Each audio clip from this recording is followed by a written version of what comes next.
പാടിപ്പാടി ഒരു ലതാജി ലെവലിൽ എത്തിയിട്ടുണ്ടെന്ന് മുതിർന്ന വിധികർത്താവായ MG വരെ അഭിപ്രായപ്പെട്ട ഒരു ഗാനവിസ്മയത്തിനാണ് ടോപ്പ് സിംഗർ സീസൺ 5-ന്റെ പാട്ടുമത്സരവേദി ഇന്ന് സാക്ഷ്യം വഹിക്കാൻ ഒരുങ്ങുന്നത്. വിധികർത്താക്കളെല്ലാവരും ആർപ്പു വിളിച്ച് തുള്ളിച്ചാടി ആഘോഷമാക്കിയ ഒരു മാസ്മരിക പ്രകടനത്തിനും വേദിയിൽ അരങ്ങൊരുങ്ങുന്നുണ്ട്. എഴുന്നേറ്റ് കൈയടിച്ചാണ് അതിശയ ആലാപനത്തെ വിധികർത്താക്കൾ അനുമോദിക്കുന്നത്. നോ വേർഡ്സ് ടു സേ എന്നാണ് MG അഭിപ്രായപ്പെടുന്നത്.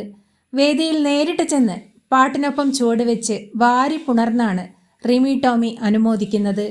ദൂരെ ദൂരെ ദൂരെ വാനമ്പാടി എന്ന ഗാനത്തിൻ്റെ വേദിയെ ത്രസിപ്പിച്ച ആലാപനത്തിലൂടെ ആര്യനാണ് വിധികർത്താക്കളെ വരെ ആഘോഷത്തിമിർപ്പിൽ ആറാടിക്കുന്നത്. ലിറ്റിൽ ഏഞ്ചൽ വിഭാഗത്തിലെ വേദിക കുട്ടിയുടെ ആലാപനത്തെക്കുറിച്ചാണ് പാടിപ്പാടി ഒരു ലതാജി ലെവലിൽ എത്തിയിട്ടുണ്ടെന്ന് MG അഭിപ്രായപ്പെടുന്നത്.